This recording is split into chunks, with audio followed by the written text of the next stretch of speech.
गणेशाय नमः। हरि ओम। श्री गुरुचरण कमलेभ्यो नमः। हरि ओम। श्री मातृपितृचरण कमलेभ्यो नमः। हरि ओम। श्री सरस्वत्यै नमः। हरि ओम। श्री हनुमते नमः। हरि ओम। श्री कृष्णाय नमः। गजाननं भूतिगणाधिसेवितं कपिध्वजम्बो बलिचारुभक्षणम् उमासुतं सोऽखिलविनाशकारिकम् नमामि विघ्नेश्वरपादिपङ्कजम्। कृष्णाय वासुदेवाय हरये परमात्मने प्रणतः क्लेशनाशाय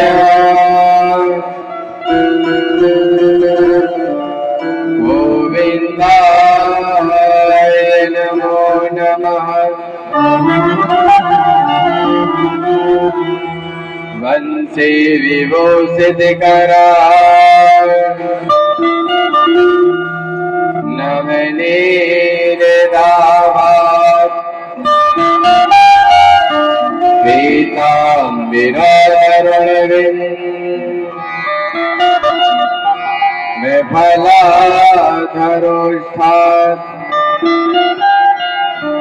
पूर्णेन्दुसुन्दरमुखात् धरवीन्द्रनेत्रात्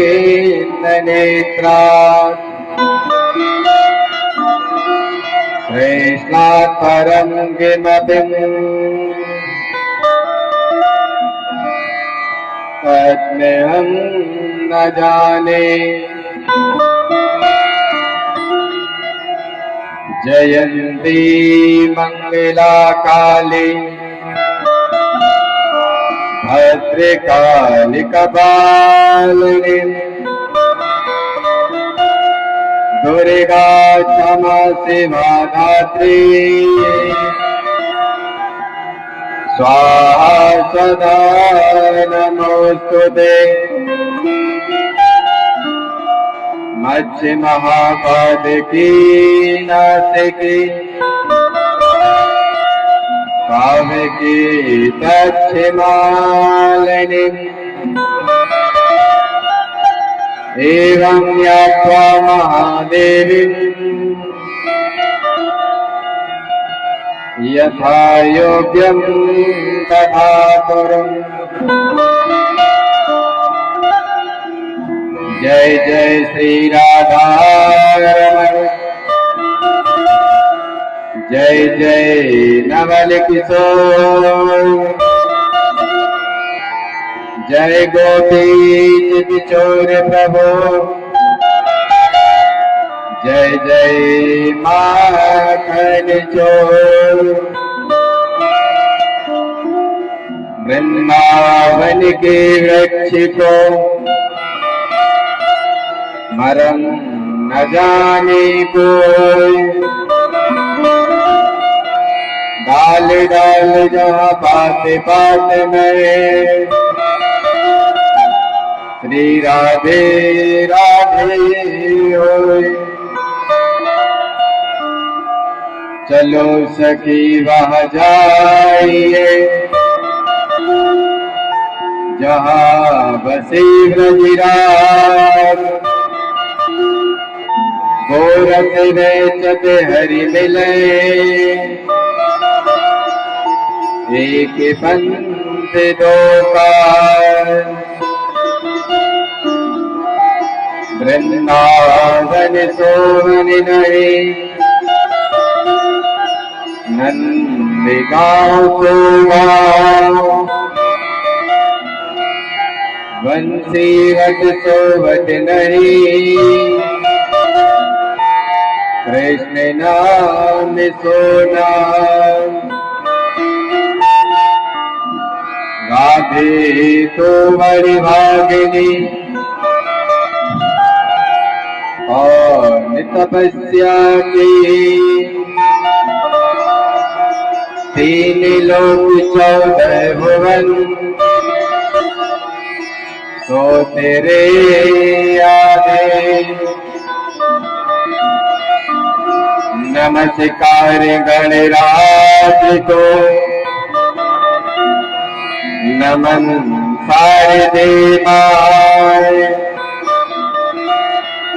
नमस्कार श्री गुरुचरण, लाज तुम्हारे हाथ। लाज तुम्हारे हाथ। आए हो तो प्रेम से लो हरि का नाम। सभी भक्तों को इस दास की जय जय राधे श्याम। जय जय Sitaram.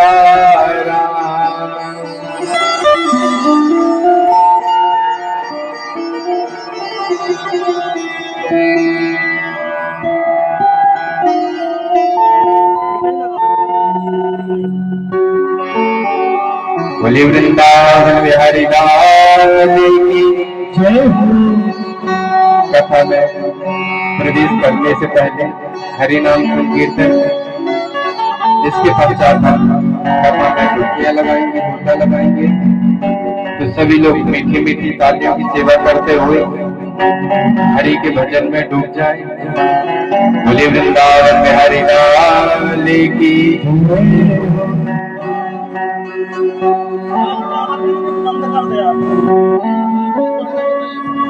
Hello hello hello Radhe Shri Radhe Radhe Shri Radhe Radhe Shri Radhe.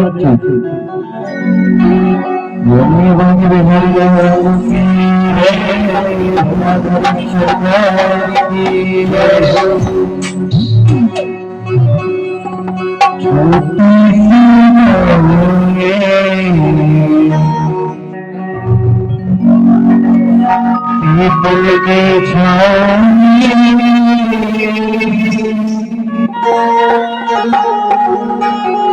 आज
दीपक की छाँव में होते सीधा हो गए, दीपक की छाँव में होते सीधा हो गए, दीपक की छाँव में होते सीधा हो गए, दीपक की छाँव में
हरी मुरलिया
के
सबका है एक सहारा तेरे सिवा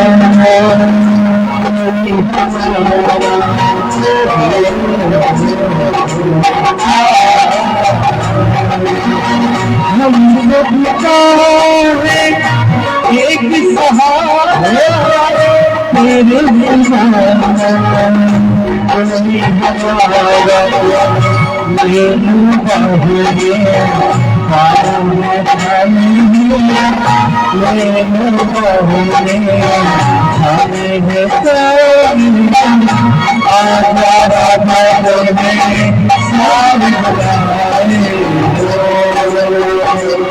राजा रे राजा रे राजा रे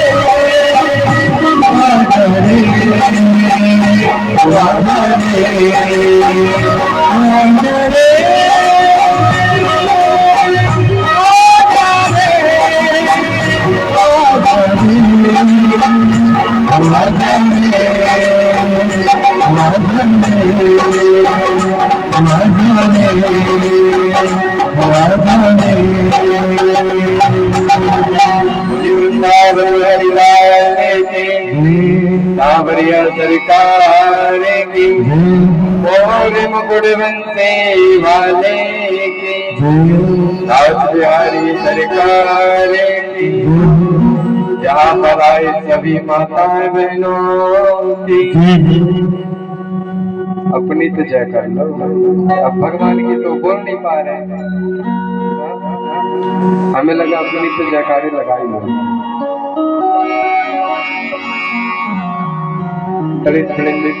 पीताम्बरधारी कल्पतरु श्री कृष्ण की मांगली मूर्ति श्रीमद् भागवत महापुराण आवाहित स्थापित पूजी सभी देवी देवता कथा मंगल पराय सभी श्रद्धालु भक्तगण हमारी माताएं बहनें अंत में हल्ला गुल्ला में साथ देने वाले हमारे नन्हे प्यारे बाल गोपाल सभी से जय श्री राधे जय श्री कृष्णा। कल हम कथा श्रवण करा रहे थे, याद है कि नहीं? ध्रुव जी महाराज जी का चरित्र, कितनी कठिन तपस्या करके उन्होंने भगवान को प्राप्त किया। इसके बाद जड़ भरत की कथा आती है, जिन्होंने अंत में 1 करोड़ वर्ष तक राज्य किया। अंतिम समय जब उनका आया तो उन्होंने वन में जाकर तप किया, लेकिन एक मृग मोह में फंस गए और फिर प्राण त्याग दिया। जो व्यक्ति अंत में जिसको याद करता है उसकी अगली योनि उसी की प्राप्त होती है, ये कथा हमें बताती है, जो कि निरंतर 2 वर्षों से मैं सुनाते आ रहा हूँ। तो जैसे मैं संक्षेप में बता रहा हूँ, जड़ भरत जी जो थे अंत में मृग मोह में फंस गए थे, जिसके कारण अगली योनि उन्हें मृग की मिली। तीसरा जन्म हुआ ब्राह्मण के यहाँ, जहाँ पर इन्होंने पागलों की तरह रहकर भगवान की भक्ति की। अंत में रहुगण को उपदेश दिया और भगवान के शरणागत हो गए। इसके पश्चात और भी कथाएं आती हैं। उसी समय राजा परीक्षित जी सुखदेव जी महाराज जी से पूछ लेते हैं, राजन महाराज क्या कोई पापी व्यक्ति भी भगवान की भक्ति करके तर सकता है? तो सुखदेव जी महाराज जी कहते हैं, जी कैसा भी पापी व्यक्ति हो अगर वो भगवान के शरण में आ जाए ना, उसकी मुक्ति हो जाती है। आओ मैं एक कथा बताता हूँ। सुखदेव जी महाराज जी राजा परीक्षित से कहते हैं कि राजन, एक अजमिल नाम का एक सज्जन व्यक्ति था, दुष्ट नहीं, दुष्ट तो वो बाद में हुआ, पहले सज्जन था। अजमिल एक दिन किसी कार्य से किसी नगर में जा रहा था, तो बीच रास्ते में एक जंगल पड़ता है। उस जंगल से जब वो गुजर रहा था, उसी समय एक वैश्या गमन करते हुए उसे दिख जाती है, पर पुरुष के साथ। तब अजामिल उस अवस्था में उन्हें देख लेता है। जब उस अवस्था में देखता है तो उसके मन में पाप आता है। भैया सबसे पहले पाप हमारे आंखों से होता है ना। अजामिल ने उस अवस्था में वैश्या को देखा तो मन में पाप आया। उसने सोचा कि क्यों ना मैं इस वैश्या को अपने घर ही ले जा लूं। ये सुख तो मुझे कभी प्राप्त नहीं हुआ। तब आज अजामिल उससे प्रार्थना करने लगता है, क्या तुम मेरे घर चलोगे, मेरी पत्नी बनोगी, मेरे पास बहुत धन है। वैश्याएं जो होती है ना, मालूम है कैसे होती हैं? पर मन धरने धरने को वैश्या बड़े प्रवीण, तुलसी सोई चतुरता, राम चरण लवली। पर मन भरन धरने को वैश्या बड़े प्रवीण। मतलब पर पुरुष के मन को हरने वाली, पर पुरुष के धन को हरने वाली वैश्या बड़ी प्रवीण होती है, बड़ी चतुर होती है। तुलसी सोई चतुरता, राम चरण लवली। वही चतुर व्यक्ति है जो उसे छोड़कर भगवान के नाम पे लग जाए। लेकिन अजामिल ने आंखों से देखा, मन में पाप हुआ। कैसे? चलो मैं एक छोटी सी कथा से समझाता हूँ। एक बगीचे में आम का एक वृक्ष था जिसमें अच्छे पके हुए आम लगे थे। ठीक है, आंखों ने देखा, लेकिन आंख उस वृक्ष के पास तक जा नहीं सकती। तो गए पैर, लेकिन पैर तोड़ नहीं सकते। तोड़ा किसने? हाथों ने। अब हाथ उसे खा नहीं सकते। तो खाया किसने? मुख ने। अब मुख में उसे रख नहीं सकते। तो गया कहाँ? पेट में। जब इतनी लीला चल रही थी, उसी समय उस बगीचे का मालिक आता है और एक डंडा उठाकर पीठ में धड़ाम से देता है। अब बताओ भैया इसमें पीठ की क्या गलती? देखा आंखों ने गए पैर तोड़े, हाथों ने खाया, मुख ने रखा पेट में, पीठ की क्या गलती? लेकिन जैसे ही पीठ में डंडा पड़ा ना, तो सबसे पहले आंख से आंसू आए। क्यों? क्योंकि देखा तो आंखें ही न था। हम जिस भी चीज के लिए आकर्षित होते हैं, अंत में दुख हमें उसी से मिलता है। जैसे अजामिल ने वैश्या को देखा और घर लेकर आ गया और बड़े अच्छे से उसके साथ रहने लगा। लेकिन घर का जो धन था उसके कारण खर्च हो गया। अब क्या करे अजामिल?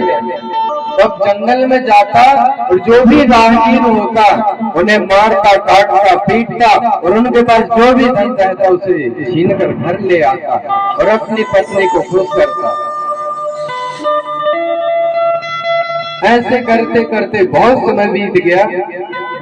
अब ये अजामिल वैश्य के कारण इतने पाप कर्म में लीन हो गया कि इसे घर गृहस्थी, भाई बंदी, रिश्ते नाते सब दिखना बंद हो गए। बस तो इसे ये लगता कि मैं अपनी पत्नी को संतुष्ट कैसे करूं, कितना धन ले आऊं।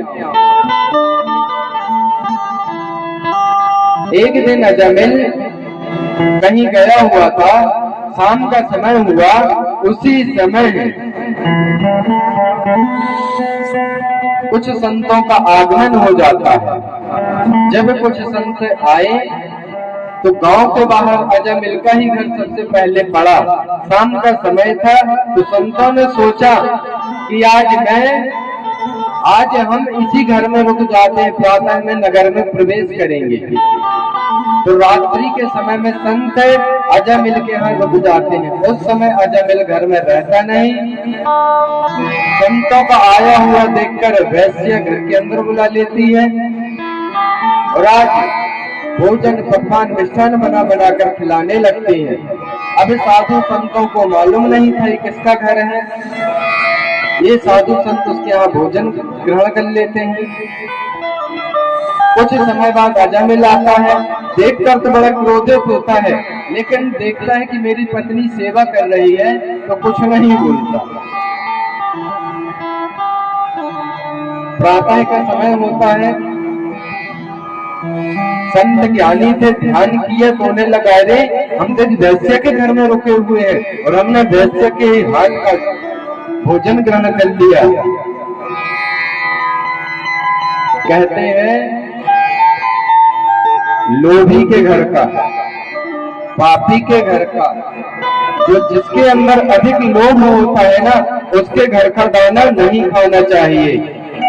जो व्यक्ति अधिक पाप कर्म में लीन होता है उसके घर का दाना पानी नहीं ग्रहण करना चाहिए। जो व्यक्ति हराम की कमाई लेकर घर में आता है उसके घर का दाना ग्रहण नहीं करना चाहिए। वैश्यों के घर का दाना ग्रहण नहीं करना चाहिए। सोचो, अगर आपके अंदर भी अगर लोभ है तो समझो आपके घर का भी दाना ग्रहण नहीं करना चाहिए, है ना भैया। लोभ तो सबके अंदर है। अब अगर लोभ से कमाया है तो धन को स्वच्छ कैसे करें। अगर धोखे से पाप कर्म के द्वारा घर में धन आ गया है तो उसका सदुपयोग कैसे करें। अगर आपने 100 रुपए पाप कर्म से कमाए हैं तो उसमें 10 रुपए तो धर्म में खर्च कर दो तो आपका वो धन स्वच्छ हो जाएगा, अन्यथा नहीं तो पाप का धन पाप में ही जाता है। इसलिए कहते हैं धर्म में लगे रहो, धर्म करते रहो। इधर अजामिल यहाँ से प्रातः जब जाने लगे संत महात्मा, तो आज संत महात्मा कहते हैं अजामिल तेरे घर से संत महात्मा जा रहे हैं, विदाई में कुछ देगा नहीं। अजामिल ठहाका मार के आता, अरे महात्मा ये शुक्र मनाओ कि तुम्हें रात में रुकने मिल गया, नहीं तो मैं वो व्यक्ति हूँ कि तुम्हें मारकर तुम्हारा पूरा धन छीन लो।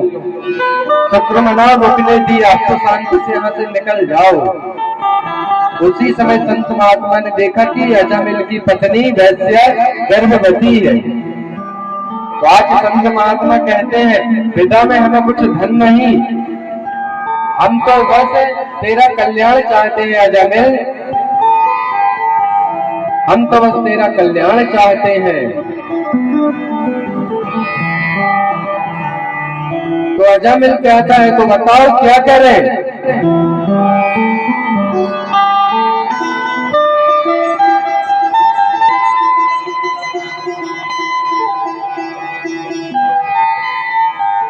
तो संत महात्मा कहते हैं अजामिल तेरी पत्नी गर्भवती है तो हमें धन मत दे, लेकिन इतना याद रखना जब तेरा बेटा होगा ना तो उसका नाम नारायण रख देना। तो अजामिल पूछता इससे तुम्हारा क्या फायदा। तो आज संत महात्मा कहते हैं अजामिल ये हमारे इष्ट हमारे स्वामी का नाम है और तू जब जब नारायण का नाम जपेगा तो हमें बहुत अच्छा लगेगा, यही हमारा धन है।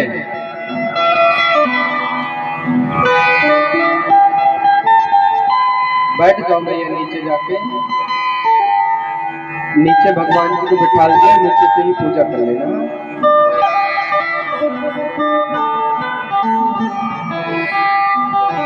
बोले वृंदावन बिहारी लाल की जय। अजामिल कहता है अगर मैं अपने बेटे का नाम नारायण रखूं तो इससे तुम्हारा क्या फायदा। तो आज महात्मा कहते हैं अजामिल ये हमारे स्वामी का नाम है, तुम जब जब हमारे स्वामी का नाम पुकारोगे तो हमें बहुत संतुष्टि होगी, हमें अच्छा लगेगा। कहा ठीक है। संत महात्मा वहां से चले जाते हैं। अजामिल के वहां कुछ दिन बाद पुत्र रत्न की प्राप्ति होती है, जिसका नाम नारायण रखा जाता है। अब अजामिल अपने बेटे से इतना स्नेह, इतना प्रेम करने लगता है कि दिन रात सुबह शाम उठते जागते बस नारायण नारायण नारायण का जप करता है। नारायण कहाँ हो, नारायण कहाँ हो, नारायण इधर आओ। उसी समय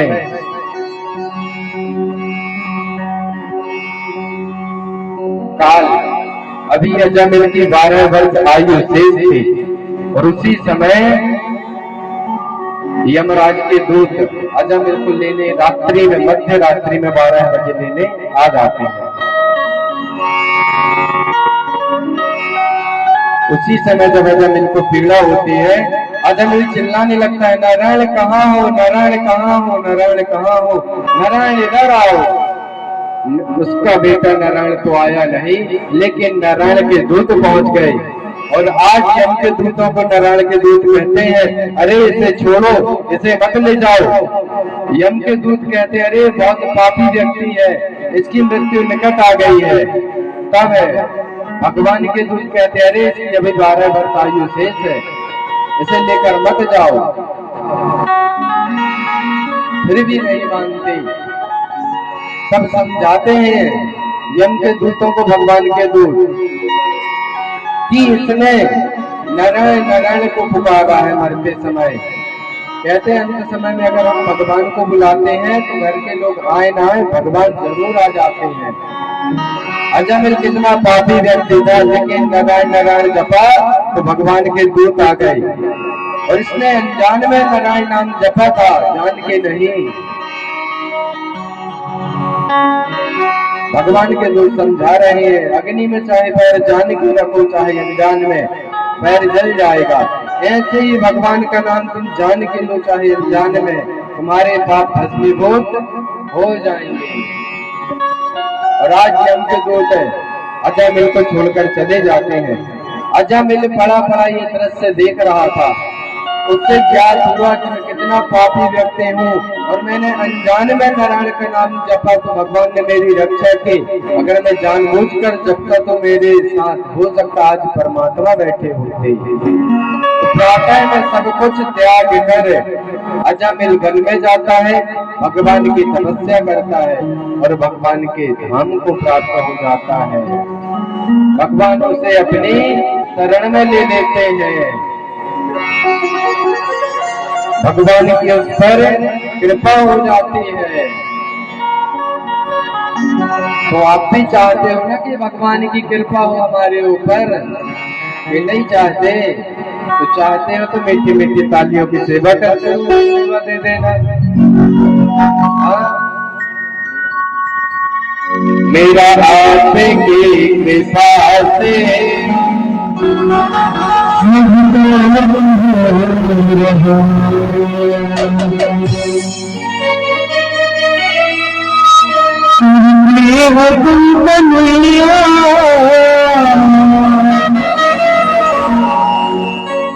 मेरा नाम मेरा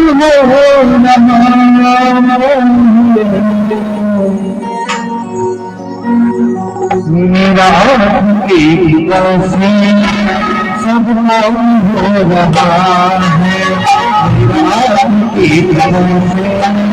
सब नाम हो रहा है।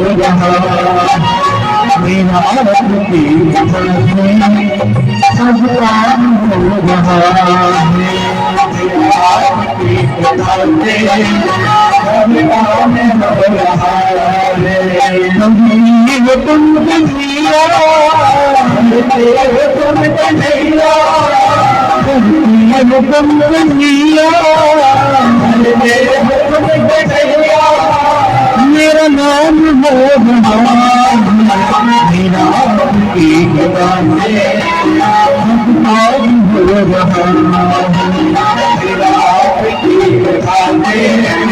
रहा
अब क्या बताऊं अब क्या बताऊं आनंद रहा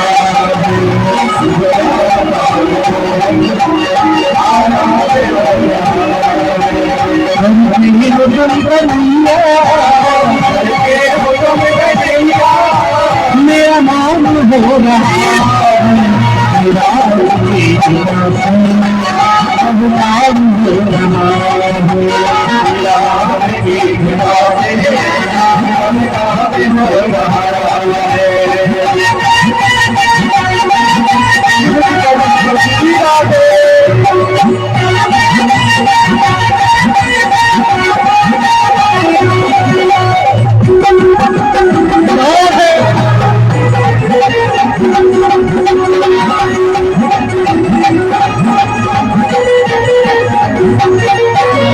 मेरी कब्र की नहीं है मेरी जिंदगी में तुम हो की कमी है मुझे और अभी किसी करुणा भी नहीं है मुझे भी नहीं है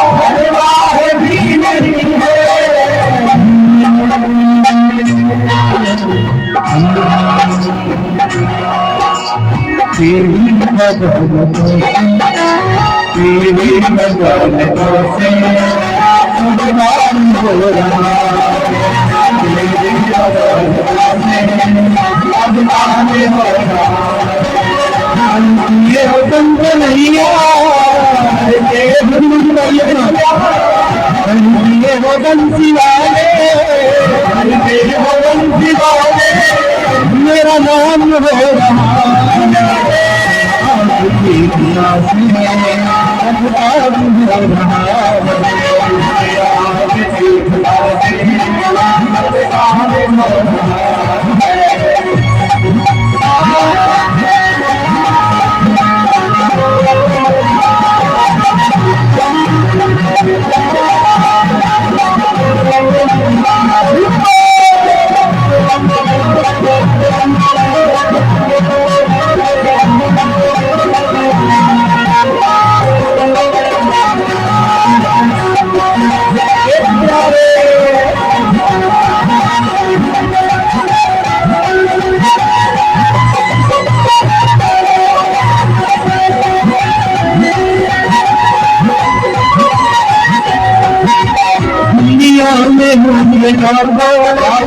मेरे जैसा कौन होगा दुनिया में मेरा मेरे जैसा कौन होगा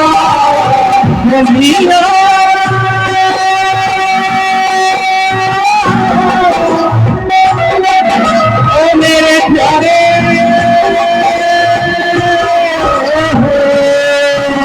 दुनिया में मेरी जैसा कौन होगा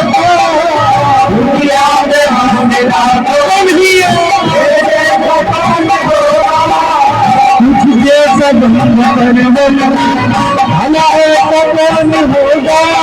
मुझे जो खबर हो हमारे कौन होगा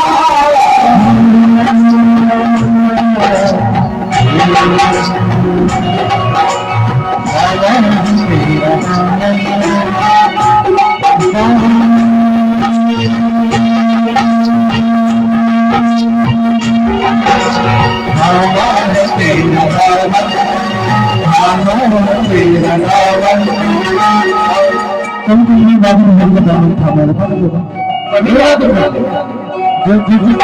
दादी हमारी जो भाई मिली हैं उनकी बनाने का हमारे सभी काम है कौन कौन यहाँ पे क्या कभी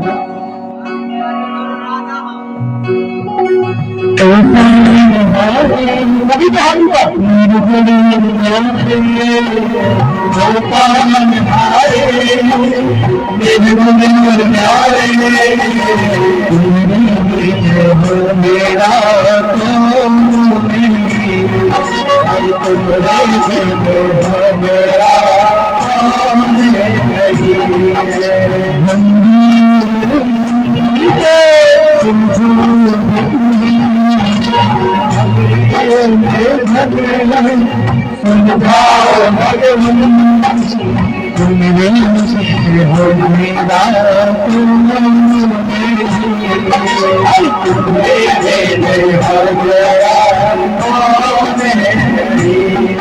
अब दुनिया में हमने आपको मेरे जैसा कौन होगा, दुनिया में हमने मेरे जैसा कौन होगा, तुझ जैसा बंदा भला ऐसा कौन होगा, तुझ जैसा बंदा भला ऐसा कौन होगा।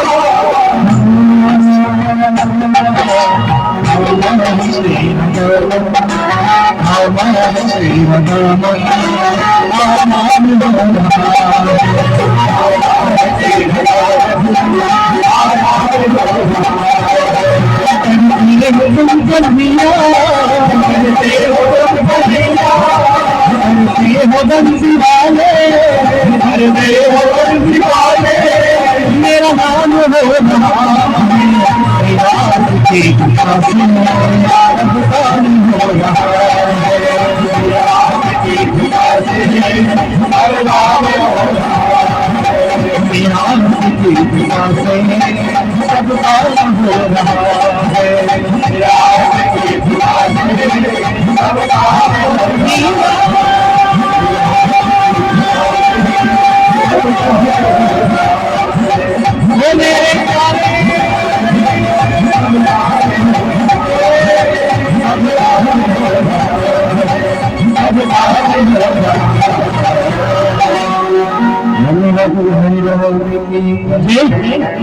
मेरा आपकी कृपा से सब काम हो रहा है, करते हो मेरे काना, करती हो मेरी